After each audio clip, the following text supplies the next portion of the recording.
A line of dirt-stained travelers crests a ridge of limestone in the Judean hill country. They stop. Realize the physical rubble was the easiest part to fix. The book of Ezra is not a story about reconstructing a city. The smell of the roasting lamb fills the heavy air. The line they drew in the rubble has been washed away. But as the smoke rises, the priest finally pushes himself up from the dust. He falls on his knees again. He spreads out his hands toward heaven, and the prayer that comes out of his mouth exposes a terrifying reality about what Babylon actually does to a human soul. You can walk out of a prison cell, hear the heavy iron door slam shut behind you, and still feel the cold weight of the chains on your wrists for years. You can leave the empire, but it is an entirely different thing to make the empire leave you. This is the phantom weight of Babylon, and it is a weight you probably recognize. If you have ever walked away from a toxic environment, a destructive relationship, or a season of profound compromise, you know exactly what Ezra is looking at in the plaza. Think about the environment that shaped your deepest insecurities. The room where you were told you were not enough. The culture that taught you to value ambition over integrity, or temporary peace over truth. You can pack your bags. It is a story about reconstructing an identity. The question is how you survive when everything that told you who you were has been burned. You can physically relocate your body to a place of safety. You can even sit in a church on Sunday morning and sing the ancient songs. But the coping mechanisms you learned in the dark do not evaporate just because you stepped into the light. The first time pressure hits, your chest tightens, your pulse races, and you react exactly as if you are still trapped in that room. The trauma of the empire lives in the nervous system. Babylon is not just a geographic location on an ancient map. It is a posture of the human heart. It is the subtle, daily compromise that says you can mix the holy with the common. It is the belief that you can adopt the ethics of the empire as long as you still build an altar in the center of your life. The returning exiles did not marry into the surrounding nations because they suddenly stopped believing in Yahweh. They did it because they had spent 70 years learning that the only way to survive in a dominant culture is to blend into it. They brought the survival tactics of the exile right into the holy city. They are trying to serve the God of order, while remaining intimately married to the chaos. And this is the crisis of the modern believer, to the ground. And the answer changes how you read the entire survival of the Jewish faith. To feel the weight of this story, we think the physical extraction is the deliverance. We think because we are no longer in the crisis. The crisis is no longer in us. But the separation God demands, the battle requires a completely different kind of extraction. It requires looking at the things you have attached yourself to for comfort, for security, for cultural survival, and recognizing that they are slowly erasing your identity. You cannot just build the temple. You have to sever the ties to the empire. You have to draw the line. And sometimes, drawing that line is going to cost you something excruciating. Ezra knows that a prayer of confession is not enough. The tears in the plaza will not save the community if the people do not act. And what the community decides to do next is so severe, so physically and emotionally jarring, that it remains one of the most difficult chapters to read in the entire Hebrew Bible. The summons goes out across the hills of Judah. Every man, 3 days. If you do not show up, your property is forfeit, and you are cut off from the assembly forever. They march to Jerusalem. You cannot start with the hammers and the chisels. You have to step into the sandals of the people walking down that ridge. For 70. It is the 9th month. The 20th day. A bitter wind sweeps through the plaza in front of the temple. The sky cracks open. A torrential, freezing winter rain begins to pour down on the stones. Thousands of men are sitting in the mud. The text says they are trembling. They are shivering from the cold. They are shaking from the terror of the moment. They are not trembling because of the weather. They are trembling because of the knife. Shechaniah stands up in the downpour. His voice cuts through the sound of the rain. He looks at the weeping priest and speaks the words that make modern readers flinch. The words that cause theologians to argue to this day. We have broken faith with our God and have married foreign women. Let us make a covenant with our God to put away all these wives and their children. The command is given. The courts are set up. The severance begins. This is not a political negotiation. It is a cultural amputation. You cannot read Ezra chapter 10 without feeling the devastation. The text does not hide the pain. It does not sanitize the weeping. It forces you to look at the severe reality of the separation. Years. An entire lifetime. They have lived in the wealthiest, most advanced, most cosmopolitan empire on earth. Babylon was the center of the world. You have to imagine the scene in the weeks that follow. Women packing their belongings in the bitter cold. Children clinging to their mother's hands.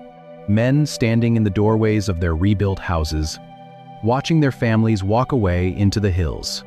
The sound of crying echoing in the narrow, wet streets. It is brutal. It is severe. It feels unbearable to our modern eyes. But you have to see what was at stake in the mud of Jerusalem. If the assimilation continues, the covenant dies. If the covenant dies, the prophets are silenced. If the prophets are silenced, the nation of Israel becomes just another forgotten tribe swallowed by the Babylonian ghost. And the lineage of the Messiah vanishes into the sands of the Middle East forever. The empire would have won without drawing a single sword. The surgery is excruciating, but the patient survives. They severed the ties. They drew the line. They bedall the light from the darkness. The book of Ezra ends abruptly. There is no neat resolution. There is no triumphant final chorus. There is just a list of names. A long, stark list of the men who stood in the freezing rain and chose the agonizing path of holiness over the comfort of compromise. But the book does not leave you in the ancient plaza. The timeline shifts. They traded in its markets.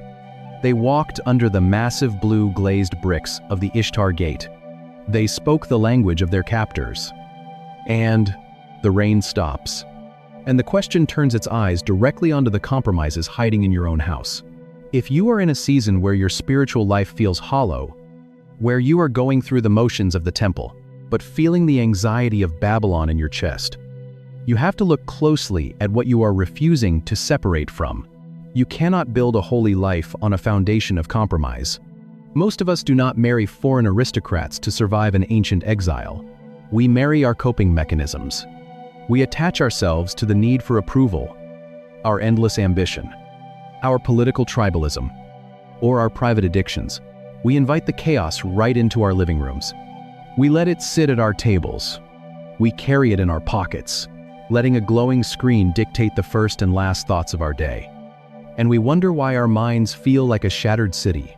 We are trying to keep the altar burning while leaving the walls wide open to the world. But God does not ask you to manage the chaos. He asks you to make the cut. This is not a call to isolation. It is a call to integrity. It hurts to pack up the things that have comforted you in the dark. It feels like a physical tearing of the fabric. They raised children who had never seen the land of Judah. They did not come back to Jerusalem unchanged. You can pack your bags, and when you finally look at a relationship, a career path, a financial habit, or a private sin, and you say the words out loud, I cannot keep this and keep my soul. The grief of letting go of the empire is real, and the text of Ezra does not pretend it is easy. The separation will cost you. You will feel the freezing rain on your face. You will stand in the mud of your own difficult decisions and tremble with the weight of it. But the pain of that extraction is not a punishment. It is a rescue. The things you are terrified to lose are the very things suffocating your true identity. You have to draw the line in the rubble of your own life and allow the Spirit of God to separate the light from the darkness. Because what happens on the other side of that painful, agonizing separation is the only thing that actually secures your future. Picture the travelers one last time. They are cresting that limestone ridge, looking down at the graves and the shattered masonry of their ancestors. The dry wind is howling. The physical task of rebuilding is impossible. But the spiritual task is what will actually define them. A generation lived 70 years in the heart of the empire and almost forgot the language of their own prayers. Leave the empire. But how do you get the empire out of your blood? The physical temple will take them a couple of decades to rebuild. A community dragged unhewn stones into the dust, and an altar burned before there was ever a wall. A scribe arrived in the rebuilt city and found the holy seed intimately mixed with the chaos. A leader tore his linen cloak in the plaza and mourned the spiritual suicide of his people. A crowd gathered in the freezing winter rain and chose the agony of holiness over the comfort of compromise. A word spoken over the dark waters of creation was spoken over the ruins of Jerusalem, and the light was decisively separated from the darkness. A fragile remnant severed their ties to the Babylonian ghost and secured the lineage of a Messiah who would one day save the world. One line.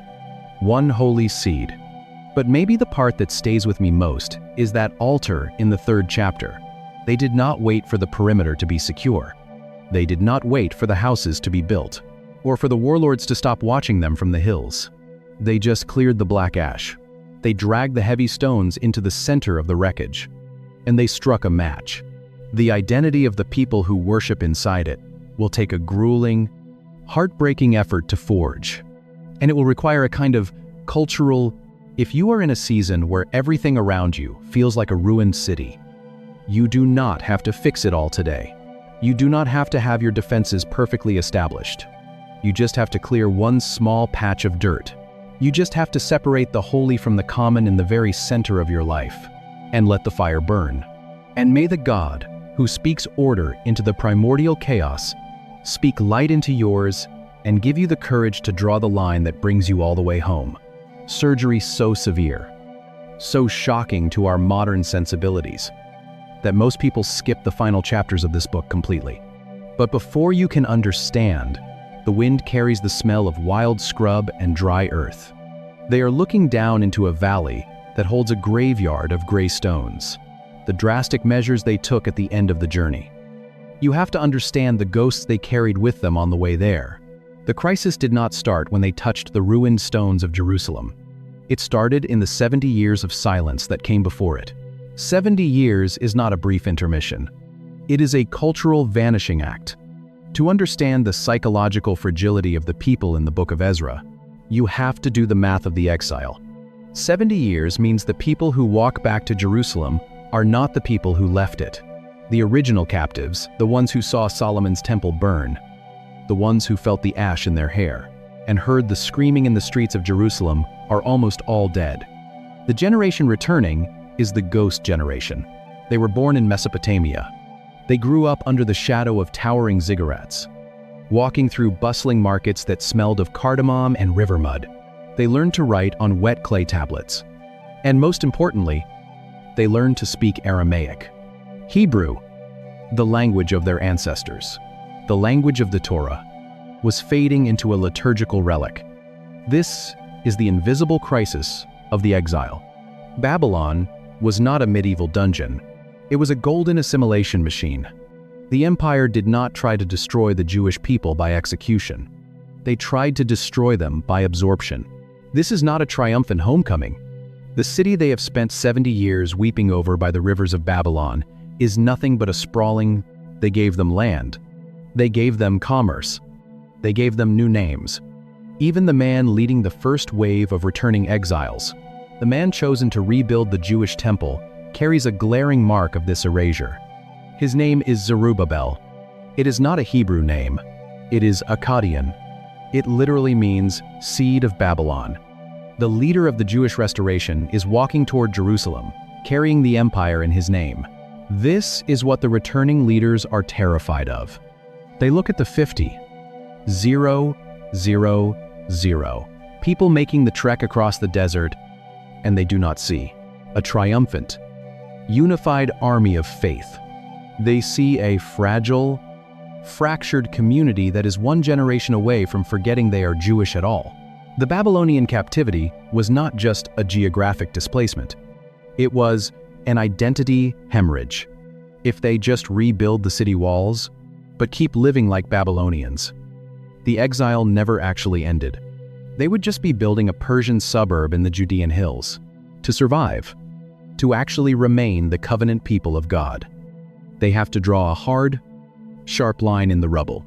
They have to figure out how to separate what is holy from what is common, what is Israel from what is empire, and that desperation explains the very first thing they do when they reach the ruins. They do not lay a foundation for a wall to defend themselves. Pile of shattered masonry. There are no gates. There are no walls. There is only silence and the shadows of feral animals darting between. They do not build houses to protect their families from the freezing winds sweeping down the mountains. They clear a patch of dirt in the center of the wreckage, and they start looking for stones. They dig through decades of debris. They pull weeds from the cracks in the holy courtyard. They carry away the refuse of wild animals. They clear the black ash. They drag the unhewn stones. They stack them in the dust of the Temple Mount. It is the 7th month. The air is growing cold. The neighboring tribes are watching them from the hills. The Samaritans, the Ammonites, the Edomites. They do not want a resurrected Jerusalem. They want a graveyard. Logically, you build a wall. You secure a perimeter. You forge weapons. You protect your children from the warlords circling the ruins. They do not build a wall. They build an altar. Blood hits the stone. Smoke rises into the Judean sky for the first time in 2 generations. The smell of burning meat and roasted grain mixes with the dry wind. They celebrate the Feast of Tabernacles out in the open air, completely exposed, surrounded by jagged rubble and the charred stumps of cedar beams. Every stone moved is an act of defiance. The ruins of Solomon's temple. This is the moment the Great Exile ends. A superpower falls overnight. A Persian king named Cyrus signs a peace. The text says they build the altar in fear of the peoples of the lands. They are terrified. They are outnumbered. They are vulnerable. But they build it anyway. The altar is not a religious decoration. It is a declaration of existence. They are drawing a line in the dirt. They are saying, before we have homes, before we have security, before we have a city, we have a covenant. Then they pour the foundation for the temple itself. The priests put on their white linen robes. The musicians clash the bronze cymbals. They sing the ancient songs of David. And then the sound fractures. The younger generation shouts with joy. The noise echoes off the limestone cliffs. A new temple is beginning. The exile is over. But the old men are weeping. They remember the gold of Solomon's temple. They remember the sheer, staggering scale of what was lost to the Babylonian fire. Ezra chapter 3 says the wailing and the shouting mix together, rising up into the hills, until you cannot tell the difference between the grief and the joy. A foundation is laid. A center is established. But stone and mortar cannot keep the empire out. The physical boundary is the easiest thing to build. The spiritual boundary requires a vocabulary they have almost completely forgotten. To survive the coming decades, they are going to need a specific concept of parchment. And a captive people are finally permitted to walk home. It happens precisely the way the prophets swore it would. To find the word that will define the rest of their history, you have to look past the altar. You have to go all the way back to the very first chapter of the Torah. Ezra chapter 6, verse 21. The temple foundation has finally become a finished building. The priests are standing in the courtyard, their hands slick with the blood of the Passover lambs. The heavy smell of roasting meat filling the newly dedicated precinct. And the text tells us exactly who is allowed to eat this sacred meal. It says the Passover was eaten by the Israelites, who had returned from the exile, and by everyone who had separated themselves from the impurities of the nations of the land. The word our English Bibles translate as separated here is the Hebrew verb badal. It appears frequently across the Old Testament, and its primary meaning is to divide, to sever, to make a sharp and unmistakable distinction. It is not a soft word for preferring one thing over another, or a gentle boundary between two similar ideas. It is the language of a surgical cut. When the Israelites use battle, they are not talking about moving to a different geographic neighborhood to avoid their neighbors. They are talking about drawing an invisible, impenetrable line through the center of their own cultural habits. Most people assume the book of Ezra is a story about rebuilding. They read it as a historical construction project. The walls go up. If something about this deep dive into the ancient language is stirring up questions you have never considered, you are exactly who this channel is for. Drop a thought in the comments and hit subscribe. Because every week, we go deeper into the text than you knew was possible. So, the returned exiles make the cut. But to understand the true weight of this word, you have to look at where it first appears, in the Hebrew Bible. It is not found in a list of Levitical laws. It is not introduced in a legal courtroom or a purity manual. It is in Genesis chapter 1. Verse 4. The Spirit of God is hovering over the dark, chaotic waters of the unformed earth. God speaks. Light flares into existence across the void. And the text says, God separated the light from the darkness. He battled the light. He creates order out of the primordial chaos, not by mixing things together, but by decisively dividing them. That root changes everything. When the authors of Ezra use this specific word to describe what the returning exiles must do to survive, they are connecting their cultural survival to the very fabric of creation itself. They are saying that the culture of Babylon, the empire that raised them, is the chaos, the darkness, the undifferentiated sea that wants to swallow their identity whole. Separation is not an act of religious arrogance. The altar is laid. The people are restored. But if you look closer at the panic in the streets, at the men standing shivering, it is the architectural structure of a holy life. They must separate from the empires of the world, or they will completely cease to exist as the covenant people. The line must be drawn, and the line must hold. But decades later, a new leader is going to arrive in Jerusalem, step into the public square, and discover that the line has already been erased. The journey takes 4 months. The scribe arrives. Ezra steps into the city. Decades have passed since the first wave of exiles built the altar. A new normal has settled into the dust of Judah. The temple stands. The sacrifices burn. The rituals continue. Then the officials approach him. They pull him out of the public square. They lower their voices. They hand him a report that shatters the fragile illusion of their survival.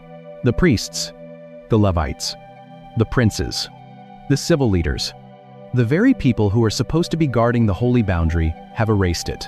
They have intermarried with the Canaanites, the Hittites, the Perizzites, the Jebusites, the Ammonites, the Moabites, the Egyptians, the Amorites. The text lists the nations like a drumbeat of doom. The holy seed is mixed with the peoples of the lands. The leaders of the restoration are the ones leading the compromise. Ezra hears the words. He grabs the collar of his tunic. In the freezing rain, in the final chapter, at the agonizing tears of the elders who remember what the world used to look like, he tears the linen fabric down the middle. He rips the heavy wool of his outer cloak. He reaches up to his own head and into his own beard. He pulls the hair out by the roots. He drops to his knees in the dirt of the plaza. He is not grieving a physical death. He is mourning a spiritual suicide. These marriages are not a political strategy to survive in a hostile land. They are the exact pattern of assimilation that sent them into exile in the first place. The chaos of the nations has flooded back into the sacred space. The battle, the separation that holds their identity together, has completely collapsed. He sits on the ground, stunned, silent, appalled. The sun moves across the sky. The shadows of the rebuilt temple lengthen across the rough stones. A crowd begins to gather. The people who still revere the words of God step out of their houses. They stand in a circle around the broken priest. They are trembling. Everyone is watching Ezra bleed into his torn clothes. He stays in the dirt for hours. He does not speak. He does not move. He just sits in the devastation until the time of the evening sacrifice.